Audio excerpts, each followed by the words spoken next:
കൊച്ചി നഗരത്തിലെ ആളൊഴിഞ്ഞ വീഥിയിലൂടെ പാഞ്ഞു പോകുന്ന ഒരു ഊബർ കാർ. അതിന്റെ പിൻസീറ്റിലിരിക്കുന്ന സുന്ദരിയായൊരു പെൺകുട്ടി താര.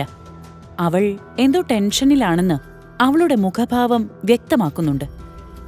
ഇടയ്ക്കിടെ റിയർ മിററിലൂടെ പെൺകുട്ടിയുടെ ഭാവവ്യത്യാസങ്ങൾ ഡ്രൈവർ ശ്രദ്ധിക്കുന്നുണ്ട്. അവൾ കൈകൾ കൂട്ടിത്തിരുമുകയും ഇടയ്ക്കിടെ ഫോണിൽ സമയവും നോക്കുന്നുണ്ട്. സമയം രാത്രി 12 മണി കഴിഞ്ഞിരിക്കുന്നു. ചേട്ടാ, ഒന്ന് പെട്ടെന്ന് പോവോ? മേഡം, ഇത് കാറാണ്. ഇതിലും പെട്ടെന്ന് പോകണമെങ്കിൽ വല്ല ഹെലികോപ്റ്ററിലും പോകേണ്ടി വരും. താൻ പലതവണ അയാളോട് സ്പീഡ് കൂട്ടാൻ പറഞ്ഞതനുസരിച്ച് കാർ നല്ല വേഗത്തിലാണ് പോകുന്നതെന്ന് അവൾക്കറിയാം. പക്ഷേ അവൾക്ക് എത്രയും പെട്ടെന്ന് എത്തിയേ പറ്റൂ. ചേട്ടാ, കുറച്ച് അർജന്റാണ്, പ്ലീസ്. അത് കേട്ടപ്പോൾ ഡ്രൈവറുടെ കാലുകൾ ആക്സിലേറ്ററിൽ അല്പം കൂടി അമർന്നു. മഴ പെയ്ത് റോഡിൽ കിടന്ന വെള്ളത്തെ വകഞ്ഞു മാറ്റി കാർ മുന്നോട്ട് കുതിച്ചു. അല്പസമയത്തിനുള്ളിൽ കാർ ഒരു ബിൽഡിങ്ങിന്റെ മുന്നിലെത്തി. താര വേഗം പുറത്തേക്കിറങ്ങി. ഡ്രൈവർക്ക് നേരെ ക്യാഷ് നീട്ടി. അയാൾ അതെണ്ണി നോക്കാൻ അവൾ നിന്നില്ല. അത്രയ്ക്ക് തിടുക്കമായിരുന്നു അവൾക്ക്. മേഡം, ഇത് 100 രൂപ കൂടുതലുണ്ട്. അപ്പോഴേക്കും അവൾ ബിൽഡിങ്ങിന്റെ അകത്തേക്ക് കയറിപ്പോയിരുന്നു. പിന്നെ ഞാൻ ഇതും കൊണ്ട് പുറകെ പോകാൻ പോകല്ലേ. അതൊരു ഡാൻസ് ബാറായിരുന്നു. വലിയൊരു ഹാളിൽ എല്ലായിടത്തും പല നിറങ്ങളിലുള്ള ലൈറ്റുകൾ തൂക്കിയിരിക്കുന്നു. കാതടപ്പിക്കുന്ന സംഗീതത്തിന്റെ ശബ്ദം അവിടമാകെ പ്രകമ്പനം കൊള്ളിച്ചു. കുറേയധികം ആൺകുട്ടികളും പെൺകുട്ടികളും മദ്യത്തിന്റെ ലഹരിയിൽ അതെല്ലാം എൻജോയ് ചെയ്യുന്നുണ്ട്. പലരും താളത്തിനൊപ്പിച്ച് ഡാൻസ് കളിക്കുന്നു. ഹാളിന് പിന്നിലുള്ള മുറികളിൽ അവിടെവിടെയായി ആളുകൾ ഇരിക്കുന്നുണ്ട്. അവർക്കിടയിലൂടെ താൻ അന്വേഷിച്ചെത്തിയ ആളെയും തിരഞ്ഞ് താര മുന്നോട്ടു നടന്നു. ഒടുവിൽ ആ മുറിയുടെ കോണിൽ അവൾ ശ്വേതയെ കണ്ടെത്തി. ശ്വേത താരയുടെ അടുത്ത കൂട്ടുകാരി. അവൾ നോക്കിയപ്പോൾ മുന്നിലെ കസേരയിൽ ഒരു കാല് ഉയർത്തിവെച്ച് നിറമിഴികളോടെ ശ്വേത ഇരിക്കുന്നു. എന്താടി, എന്താ പറ്റിയത്? മുഖമുയർത്തി നോക്കിയപ്പോൾ താരയെ കണ്ട ശ്വേതയുടെ മുഖം തിളങ്ങി. എടാ, ഞാൻ എത്ര നേരായിട്ട് നിന്നെ നോക്കിയിരിക്ക. നീ ഇതെവിടായിരുന്നു? താര ശ്വേതയുടെ കാലിലേക്കാണ് നോക്കിയത്. അവളുടെ കാലിൽ നല്ല നീരുണ്ടായിരുന്നു. നീ എന്താ പറ്റിയെന്ന് പറ. എടാ, ഞാൻ വാഷ്റൂമിൽ പോയപ്പോ ഒന്ന് കാല് തെറ്റി വീണതാ. കാലൊളിക്കെന്നാ തോന്നുന്നേ. ഇപ്പൊ നല്ല നീരുണ്ട്. എടാ, നമുക്കിന്ന് ഹോസ്പിറ്റലിൽ പോവാം. ഇപ്പൊ അതൊന്നും പറ്റില്ലടാ.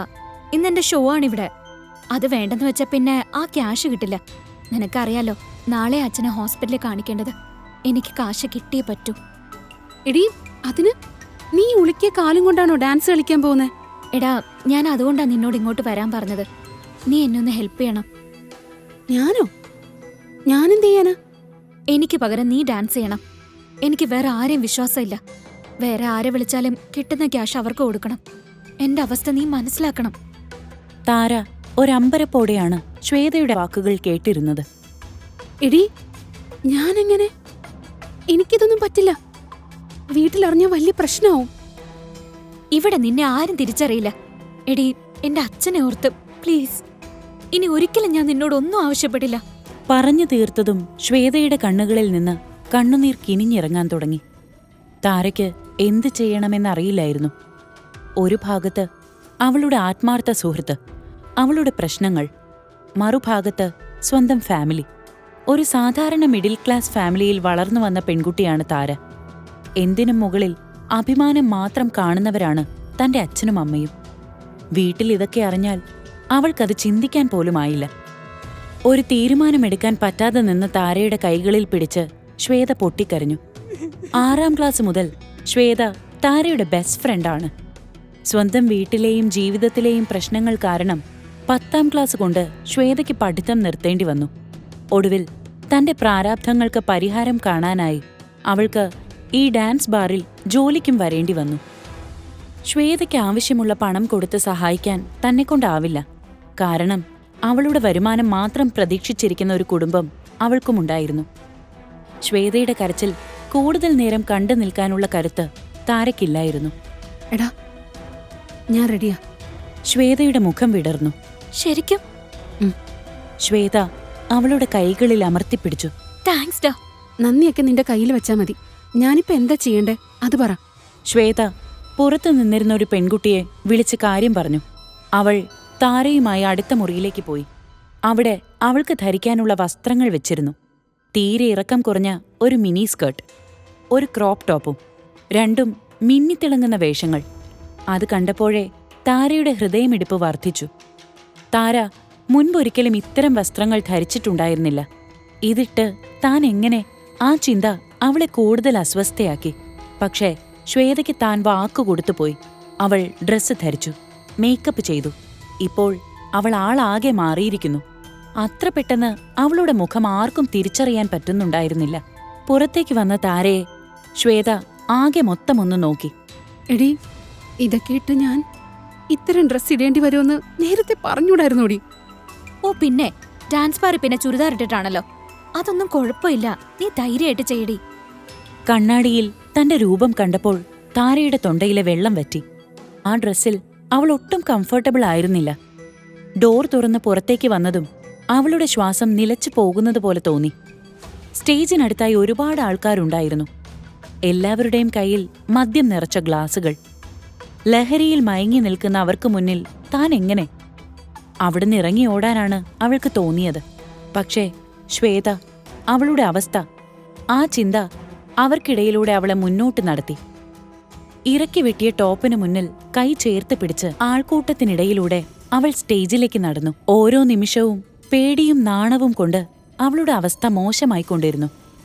ആളുകളുടെ തുറിച്ചുനോട്ടങ്ങൾ തന്റെ ശരീരത്തിലേക്കെത്തുന്നത് അവളെ കൂടുതൽ അസ്വസ്ഥയാക്കി.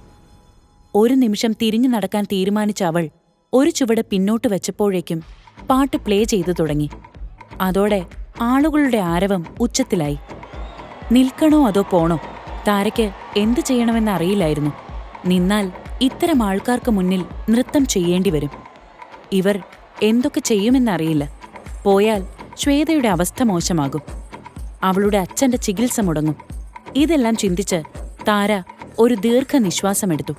ഒടുവിൽ അവളുടെ കാലുകൾ പതിയെ പാട്ടിന്റെ താളത്തിനൊപ്പം ചലിച്ചു തുടങ്ങി. ഒരു പ്രൊഫഷണൽ ഡാൻസറെ പോലെ ഡാൻസ് ചെയ്യാൻ അറിയില്ലെങ്കിലും ശ്വേത പറഞ്ഞു കൊടുത്തതുപോലെയൊക്കെ അവൾ ചെയ്തു. എന്നാൽ അതിലുപരി അവളുടെ സൗന്ദര്യമാണ് അവിടെ കൂടിയിരുന്നവരെ ആകർഷിച്ചത്. നിമിഷങ്ങൾക്കുള്ളിൽ എല്ലാവരും അവളുടെ ചുറ്റിനുമായി. അവളുടെ മതിപ്പിക്കുന്ന മേനിയഴകിൽ പലരും അവളുടെ ആരാധകരായി. ഡാൻസ് ബാർ മുതലാളിക്കും അവളെ വളരെയധികം ഇഷ്ടമായി.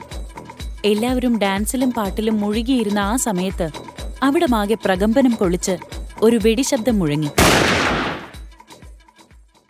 ഒരു നിമിഷത്തെ നിശബ്ദതയ്ക്കപ്പുറം കൂട്ട നിലവിളികളും. ബാക്കിയുള്ള എപ്പിസോഡുകൾ ഫ്രീ ആയി കേൾക്കുന്നതിനൊപ്പം റൊമാന്റിക് ക്രൈം ത്രില്ലറുകൾ അടങ്ങുന്ന മറ്റു പ്രീമിയം ഓഡിയോ സീരീസുകളും സൗജന്യമായി ആസ്വദിക്കാൻ ഉടൻ തന്നെ കുക്കു FM ആപ്പ് ഇൻസ്റ്റാൾ ചെയ്യൂ.